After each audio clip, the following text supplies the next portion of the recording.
Tere, te kuulate Valga haigla taskuhäälingut Piirilinna tervisejutud ja mul on täna suur rõõm tervitada Valga haigla siseosakonna ja kirurgia üldarsti Anni Kuusi. Tere tulemast! Ja, tere, väga meeldib. Meie täna oleme sind palunud kohale selleks, et anda pühadeelset nõu ja vältida inimeste paanikat, mis tavaliselt ikkagi tekib pühade saginas, unustatakse ära nii ettevaatusabinõud kui ka võib-olla vajaminevate ravimite varude täiendamine. Jõuludeni on õnneks veel aega ja ma ei tea, kui palju seda pühade meeleolu sellisel lumevaelisel perioodil on, aga ma usun, et kuna palju vabu päevi on ees, siis praegu on ilmselt kõige õigem aeg, et pöörata tähelepanu just sellele, et mida me just praegusel ajal peaksime oma koduapteeki silmas pidades üle vaatama ja mida sinna varuma. Kodus võiks alati olemas olla midagi valu vastu, palaviku vastu. Selline standardne soovitus paratsetamool, mis on enamikele inimestele ohutu manustada. Paratsetamooliga võiks muidugi meeles pidada seda, mis tihti ununeb, on see, et see täiskasvanute annus on 1 gramm, mitte siis 1 tablett ehk 500. Ja et lastega siis alati peaks järgima seda annustamise skeemi, mis selle pakendiga kaasa tuleb. Selline hea ravim valu vastu on ka ibuprofeen, aga sellega peab meeles pidama, et see ei sobi neeruhaigetele ja haiguste korral, millega kaasneb mao selline ärritus. Võib-olla on ka hea teada, et paratsetamooli ja ibuprofeeni võib vajadusel ka koos tarvitada. Kuna ees on ka istumised pühade laua taga, siis nii mõnigi kord võivad tekkida ka seedeprobleemid. Mis nende puhul aitaks või kuidas ennetada? Selliseks vajaduspõhiseks võtmiseks sobivad hästi sellised ravimid nagu antatsiidid. Need on käsimüügis ja need neutraliseerivad siis seda maohappesust. Ja kui on näiteks teada, et isikul on kalduvus selliseks kõrvetisteks, siis võib ka võtta selliseid ravimeid, mis on protonpumba inhibitorid. Nad siis vähendavad happe tootmist maos, neid võetakse pool tundi enne hommikusööki, aga vajadusel tegelikult ei juhtu ka midagi, kui seda võtta sellisel nii-öelda suvalisel ajal, et võib ka seda teha vajadusel. Selline ravim on ka näiteks loperamiid, kui esineb kõhulahtisust. See sobib võtmiseks ainult siis kui ei ole tegu siis bakternakkusega, et kui ongi ainult kõht lahti, et oled nagu võib-olla toiduga natuke liialdanud, et aga ta ei sobi selliste nii-öelda kõhu selliste nakkusinfektsioonide korral. Käsimüügis on olemas ka sellist gaasivastaseid ravimeid ja neid on siis nii tilga kui ka kapsli vormis, et neid võiks ka varuda koju. Ja kui esineb näiteks sellist iiveldust, oksendamist, sest paratamatult inimesed ka kipuvad pühade ajal alkoholi tarbima, et siis ükskõik mis põhjusel selline kõhulahtisus oksendamine on, siis saab selliseid suukaudseid rehüdreerivaid lahuseid kasutada. Need on ka käsimüügis. Need on sellised pulbrid, mida lahustatakse vees ja siis juuakse, et see taastab siis kehas kõikide nende mikroainete tasakaalu, mis lähevad siis oksendamise ja kõhulahtise korral kehast välja. Aga sobib ka mineraalvesi ja spordijoogid. Kas söötabletti võib ka veel tänapäeval võtta või on see juba unustuse hõlma vajunud? Ikka võib. Söötablett on ka väga hea, aga sellega peab hästi palju seda arvestama, et ta ka kindlad ravimid neutraliseerib ära. Et siis peaks, kui on näiteks kroonilised haigused ja on mingisugune selline püsiravi peal, et siis peaks hoidma vähemalt 2 tundi vahet nende muude ravimitega söötablettide võtmisel. Aga ütleme nüüd, et kui paraku pühad ei möödu just kõige parema tervise juures ja tohtrid on määranud juba ravimid, kas või näiteks antibiootikumid, et mida siis silmas pidada pidulauas? Paljude antibiootikumidega ei ole soovituslik alkoholi koos tarbida, aga ma tooks välja sellise antibiootikumi, millega kohe kindlasti ei tohi alkoholi tarbida, see on metronidasool. Et siis võib tekkida selline, et ta kutsutakse disulfiraami reaktsiooniks. et see tekitab siis väga halva sellise enesetunde, ühetuse näkku ja iiveldust ja et see on selline üks antibiootikum, millega kindlasti ei tohiks alkoholi koos tarvitada. Missugused on need tüüpilised terviseprobleemid, millega ikka ja jälle pöördutakse pühade ajal või pärast pühi vahetult meedikute poole? Üheks probleemiks näiteks on sapikoolikad.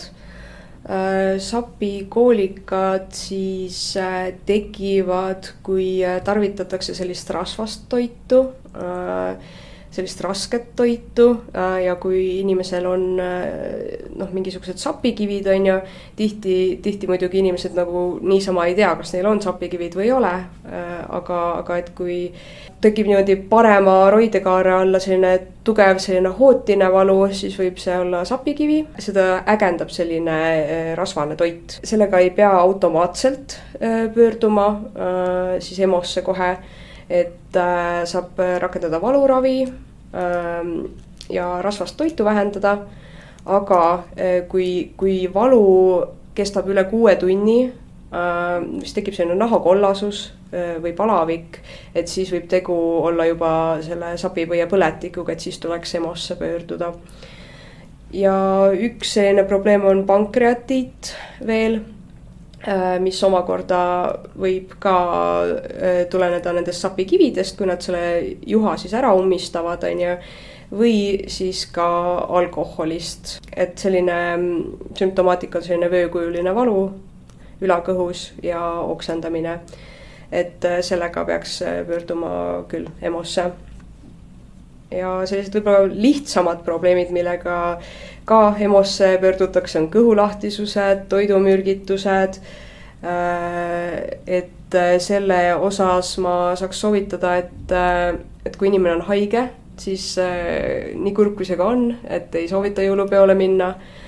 Ja toidu valmistamise osas järgida selliseid turvameetmeid, et ei oleks need toidud liiga kaua väljas või ei oleks sulatamine liiga pikk, on ju, et jätaks riisi välja ja pärast sööks või mingid kartulisalateid niimoodi järgmine hommik veel süüa. Missugused on need tüüpilised traumad ja õnnetused, mida me saame ise ära hoida ja millega tegelikult ikka jälle abi saamiseks haiglasse pöördutakse? Need riskigrupid on siis meil lapsed ja siis vanemad inimesed ja ka muidugi lisanduv selline riskifaktor on alkoholi tarvitamine, et laste puhul on eriti selline ohtlik on põletus, et kõik need küünlad ja kuumad joogid ei tohiks olla laua äärel, vaid et kuskil, kuhu see laps siis ei ulatu.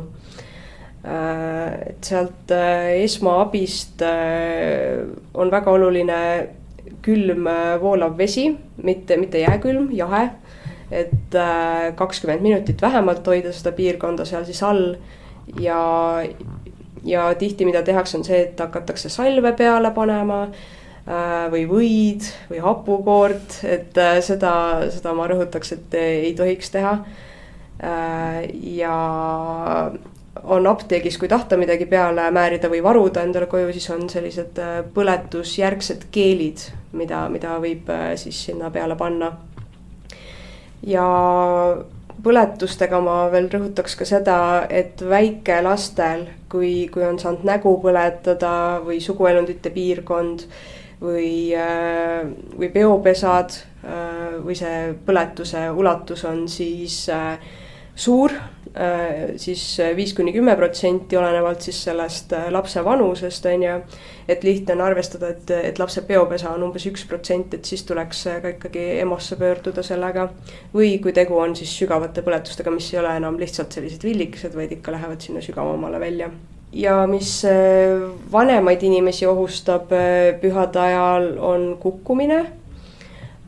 Vanemad inimesed tihti ka tarvitavad erinevaid ravimeid, mis näiteks verevedeldajaid, mis panevad neid ka siis verejooksu osas suurema riskigruppi ja vanematel inimestel ka sellise bioloogilise muutusena on ka luud hõredamad, et mis tekitab siis ohu luumurdudeks. et mida prooviks vältida võib-olla, on libedad trepid, libedad põrandad. Et kui on võimalus, siis puhastada trepid jääst ära, et põrandad oleksid kuivad, kui midagi on maha läinud, siis pühkida see ikkagi ära. Vanematel inimestel, kes näiteks rulaatorit kasutavad või kepiga kõnnivad, siis selline hea soovitus on see, et vaipasid ei soovitaks kodus selle maas hoida, et nad tihti kipuvad takerduma nende vaipade taha. Ja kui on kukutud, kui on pea ära löödud, siis peaks isikut jälgima, et kui tekib oksendamine või selline inimene ei ole enam päris enda moodi, ei käitu enda moodi, on segaduses, unine, krambid või siis kui löömise ajal tekib teadvuskadu, et siis tuleks ka ikkagi EMO-sse pöörduda sellega või kui löök on väga tugev. Ja millega kiirabi kutsutakse, on näiteks siis lämbumine, et väikelastele ja ka tegelikult ka vanematele inimestele on ohtlikud sellised pähklid, terved viinamarjad, vorstitukid. Rääkides lämbumisest, sellega natuke ka seondub sellised patareid, et patareid tasub ära peita laste eest. Ja kui on sellised asjad, kus need patareid võib-olla liiga kergesti kipuvad välja tulema, siis tasub võib-olla natuke teipi sinna peale panna, et see laps võib-olla ei oleks nii lihtne tal seda patareid kätte saada. Et aga kui patarei on keegi alla neelanud, siis peab kindlasti EMO-sse sellega pöörduma. Aga lämbumise osas on Heimlichi manööver näiteks. Seda tehakse siis niimoodi, et siis abistav inimene astub siis selle abivajaja selja taha ja paneb käed siis tugevalt niimoodi risti tema rinnaku alla ja siis tõmbab tugevasti suunaga siis ülespoole niimoodi rinnakust ja siis seda vajadusel korduvalt teha. Väikelastel siis olenevalt ka vanusest, et võib lapse kas siis käe peale niimoodi pea allapoole panna või põlve peale ja siis peab tugevasti lööma peopesaga vastu abaluude vahelist piirkonda.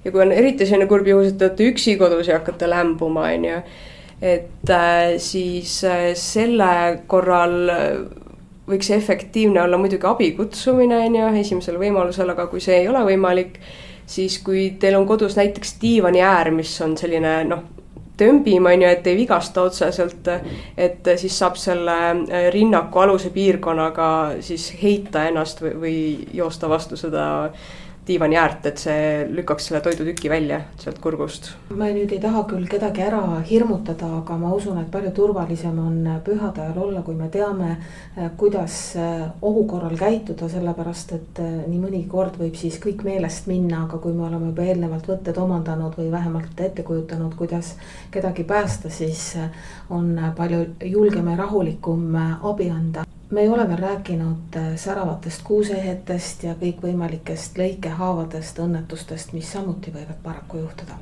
Kui tekib lõikehaav, et siis oluline on hoida seal piirkonna peal survet 10-15 minutit vähemalt selle haava peal ja siis ka puhastada.